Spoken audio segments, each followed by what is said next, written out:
اللہ تعالیٰ نے کبھی نہیں کہا کہ زندگی آسان ہوگی۔ اللہ تعالیٰ نے فرمایا میں صبر کرنے والوں کے ساتھ ہوں۔ ہمارا رب اتنا مہربان ہے کہ ہماری عبادت اور تقوی کو ہمارے چہروں سے ظاہر کر دیتا ہے، مگر ہمارے گناہ ساری دنیا سے پوشیدہ رکھتا ہے۔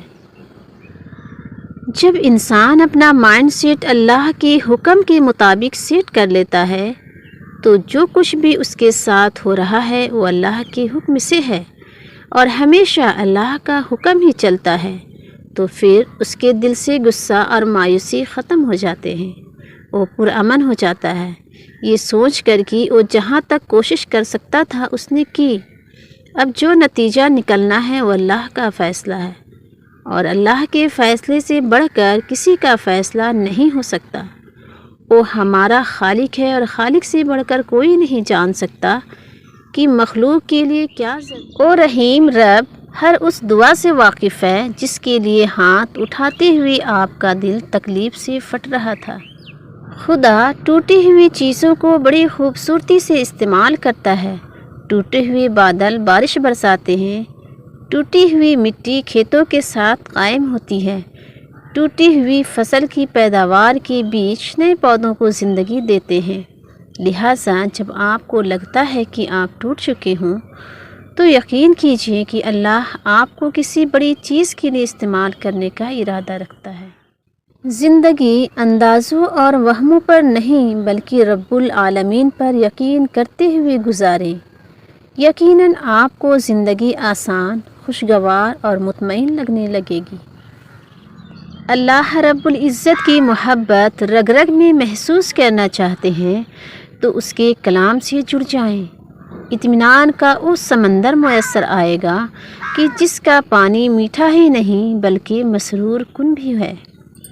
ہر دفعہ آپ کو اپنا غم بانٹنے کے لیے کاندھا میسر نہیں ہوتا، لیکن سجدہ کرنے کے لیے زمین ہر وقت میسر ہے اور آپ اپنا دکھ اپنے رب کریم سے ہر وقت بانٹ سکتے ہیں۔ یہ سہارا سب سہاروں سے بڑا سہارا ہے۔ سورۃ الضحیٰ ہمیں یاد دلاتی ہے کہ ہر اندھیری رات کا اختتام صبح پر ہوتا ہے، چاہے وہ رات کتنی ہی طویل یا اندھیری کیوں نہ ہو۔ اور ان طویل اور اندھیری راتوں میں ہمیں اتنا یاد رکھنا ہے کہ نہ تو تیرے رب نے تجھے چھوڑا ہے اور نہ وہ بیزار ہو گیا ہے۔ وہی ہمارے ساتھ تھا، وہی ہمارے ساتھ ہے۔ اندھیری اداس راتوں میں تم اللہ کے علاوہ اپنا کسی کو نہ پاؤ گے، وہ ہمیشہ تمہارے ساتھ ہوتا ہے، آزمائش سے پہلے بھی اور آزمائش کے بعد بھی۔ جب دل میں اللہ سما جائے تو درد میں بھی سکون آنے لگتا ہے۔ جیسے ایک تڑپ کا سجدہ کیا جاتا ہے تو تاثیر بدل جاتی ہے، اسی طرح درد میں بھی لطف آنے لگتا ہے۔ آج کے دور میں اگر کوئی دین کے لیے کوشش کر رہا ہے اور گناہوں سے بچنے کی کوشش کر رہا ہے تو اسے موٹیویٹ کرو، اس کا ماضی اٹھا کر اس کے منہ پر نہ مارو کہ پہلے تم کیا تھے اور اب کیا بننے کی کوشش کر رہے ہو۔ یہ تنہائی بہت بڑی نعمت ہے، یہ اللہ اور انسان کا اصل تعلق بناتی ہے۔ دنیا داروں کے لیے عذاب ہے، مگر جو اپنی روحوں اور دلوں میں جھانکتے ہیں وہاں انہیں اپنا سچا دوست اپنا رب ملتا ہے۔ وہ اس سے سرگوشیوں میں باتیں کرتے ہیں اور وہ انہیں جواب بھی دیتا ہے۔ جس بندے نے زندگی میں اللہ کو یاد کیا، اللہ نے زندگی کے بعد اس بندے کی یاد قائم کر دی۔ محبت کیا ہے؟ اپنا دل اللہ سبحانہ تعالیٰ کو دے دینا، اللہ سبحانہ تعالیٰ کی چاہت کو اپنی چاہت بنا لینا، اللہ سبحانہ تعالیٰ کی رضا کو اپنی خواہشات پر ترجیح دے دینا، اسے کہتے ہیں محبت۔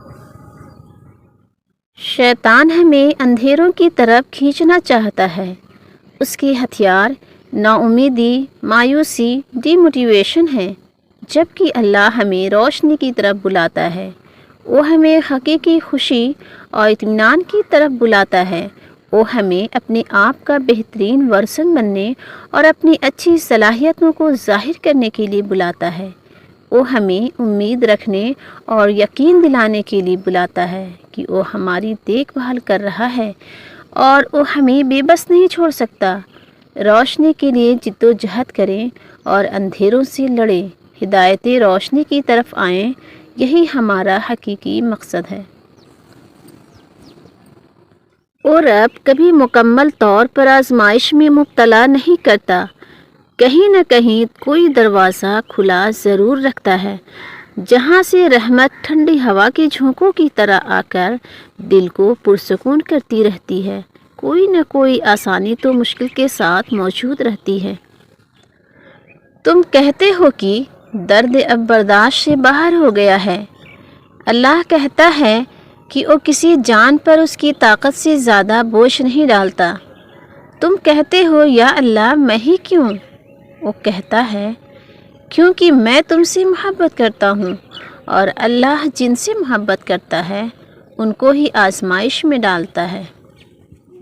دعاؤں سے فوراً معجزے نہیں ہو جاتے، دعائیں آہستہ آہستہ تمہارے لیے اسباب بناتی ہیں اور پھر تمہیں اس مقام تک لے کر جاتی ہیں جہاں معجزے ہونے ہوتے ہیں، جہاں تمہارے یقین کے سامنے تمہارا نصیب بھی گھٹنے ٹیک دیتا ہے اور اللہ تمہارے لیے کن فرما دیتا ہے۔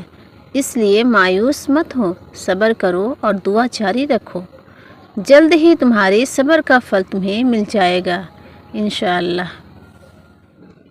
سورہ کہف میں ایک سبق ہمارے لیے یہ بھی ہے کہ جب کچھ ایسا ہماری زندگی میں ہو رہا ہو جس کی سمجھ نہ آئے تو ہمیں صبر کر لینا چاہیے، کیونکہ ضروری نہیں کہ ہمیں ہر چیز کی حکمت فوراً ہی سمجھ آ جائے۔ کبھی کبھی یہ باتیں وقت کے ساتھ سمجھ آتی ہیں، وقت سارے راز کھول دیتا ہے۔ سارے راستے بند ہو گئے ہیں، اندھیرا ہو گیا ہے، آپ کو کوئی وے آؤٹ نہیں مل رہا، راستہ نہیں مل رہا، تو آپ کہتے ہیں میرا رب مجھ کو نکالے گا، حسبنا اللہ و نعم الوکیل۔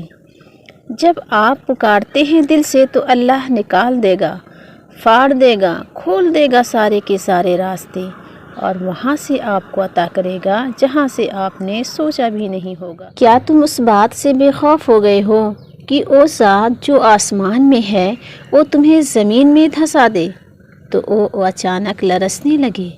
کیا تم اس بات سے بے خوف ہو گئے ہو کہ آسمان والا تم پر پتھر برسانے والی ہوا بھیج دے تو پھر تمہیں معلوم ہو جائے گا کہ میرا ڈرانا کیسا تھا اور ان سے پہلے کے لوگوں نے بھی جھٹلایا تھا؟ تو کیسی تھی میری پکڑ؟ کیا یہ دیکھتے نہیں؟